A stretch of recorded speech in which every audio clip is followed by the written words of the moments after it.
I've had times where I work 7 days a week for 2 months straight, things like that have happened in the past. And so at the end of a very busy spell, I thought I'm either going to get sick, I'm going to hurt my business, my clients might leave me, and if I don't do something differently, if I keep being this overwhelmed, in spite of the animal costumes, it didn't save me from overwhelm, and I had to do it differently.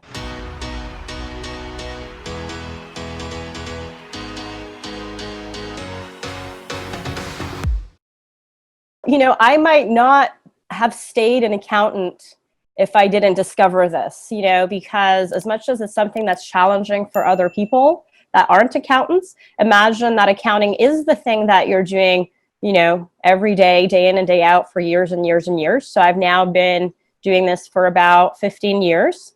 And so there came a point in my career where I wasn't sure if I wanted to do it anymore, and I wanted to do some other things. And it just so happened that the universe kept asking me to be an accountant, that this was the need that, just everyone kept asking me to be and stay an accountant. And I had to make it more fun for myself and an enjoyable experience so that I wanted to do it. And so, quite unrelated to clients or business, I had a wonderful friend who was selling animal onesies, and I wanted to support her. And I bought 5 onesies from her. And I thought I would, with the intention to give them away. And I put on one of the onesies, and I put on the second and the third, and I kept all 5. None of them were given away. I loved them so much. So, I was working from home, and I was wearing these onesies and doing accounting and, having a good time. And I thought maybe I should tell people that I'm actually doing this. Maybe people should know what I'm wearing while I'm doing their accounting.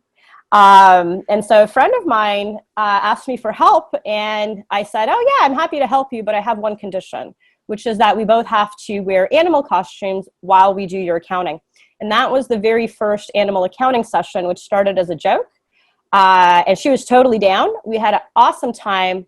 We had so much fun that we announced it in our class, which at the time was Neuro-Linguistic Programming at NLP Marin is where we were. And you may have been there that day, Steve. I'm not sure. I don't think I was. You were not there that day. Well, yeah. Maybe you were. I think you may have gone beyond. I think I would have remembered, but I don't know. Yeah. So you may have not been there that day, because I don't think you didn't know that I was doing this yet. And this was kind of before our story got started together in accounting. And so what happened was we announced it to the class, and I said that it was my greatest wish for someone to reach out to me and to say, Vitalia, I want to do animal accounting with you. I want to wear the animal costumes, and this is the way that I want to do accounting. And amazingly, within 2 weeks, I had a referral and a person who wanted to do that. And my greatest wish was coming true, and I was getting it to do, I was able to do it for a second time. And then, so since then, that wish has grown. And, as you recall, Steve, there came a point where the dream was so big, and my capacity was so limited, and I was, having a rough time. And so that's when I reached out to you to come to your More Business, More Life class. And we remember how that went. Yeah. It was tired. Yeah, I know. I can picture your face right now, like how, and you looked me in the eyes and you're like, Steve, I don't know if I can keep going. Like either something has to change, or I just can't do this to myself anymore. Yeah. So what had happened in terms of background is, as I was learning how to grow my business and, expanding and doing more things, I ended up in the, typical overwork problem that entrepreneurs have. And then I have special personality characteristics that make me subject to overwork. And so I can really, I've had times where I work 7 days a week for 2 months straight, things like that have happened in the past. And so at the end of a very busy spell, I thought I'm either going to get sick, I'm going to hurt my business, my clients might leave me, and if I don't do something differently, if I keep being this overwhelmed, in spite of the animal costumes, animal costumes, it didn't save me from overwhelm, and I had to do it differently. And so I just remember that I was ready to kind of throw in the towel, and taking a break was kind of what saved me, taking a break and having some strategic thinking. Yeah. Yeah. And that's because that's what I was going to ask. What was the turning point? Was so it was taking a break and rethinking things? Would that be the big change point, or what was the thing that what was the turning point? Well, so the way that it happened was I knew the moment that I was kind of reaching kind of the end of my capacity. And, Steve, I had reached out to you because I saw your awesome videos and I really liked your purple shirt. And I thought it was so vibrant against the green, bushes that I wanted to reach out to you and tell you how much I liked it. And you invited me to the class. And up until then, I hadn't taken, 2 or 3 days to strategize. And so that class enabled me to take that time to actually just step away from the grind, even though I didn't feel like I could afford to step away for a day at all.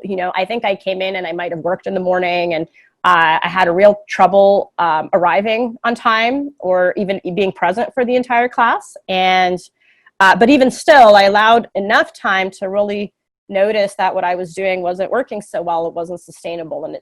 And I saw that other people had the same issue. And there was a solution that clearly lots of people had succeeded in, that to me, I felt like this is the end. That's it. I can't do anymore. Right. But realistically, there's so much you can do. And that's when I started seeing the options that started to help.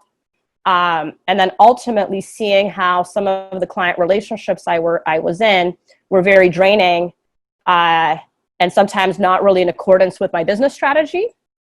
And so that took a few months to resolve. But once that there was one particular relationship that was particularly painful, and once that was resolved, of course, there were more challenges, but it really opened up a lot of space in my business. So I had, as you know, Steve, for 3 years in a row, I would lose 70% of my business in the springtime. For some huge thing would happen.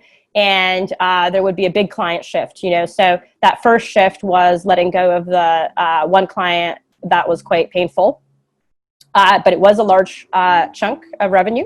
Right. And moving into the next kind of iteration. And so now I feel like I'm in the third iteration of my business. And this time when coronavirus came and I lost only 50% of my business, not 70%, I thought, well, that's better than last year, even though coronavirus was terrible. And I was just anxious for 2 months straight. Yeah.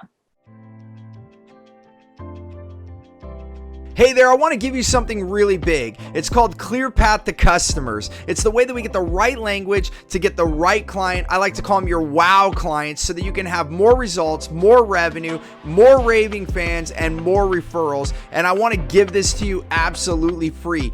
And all you have to do is go to stevenapolitan.com to check it out, or you can look at the description here. We'll put the details there. As always, remember, choose gratitude and create freedom.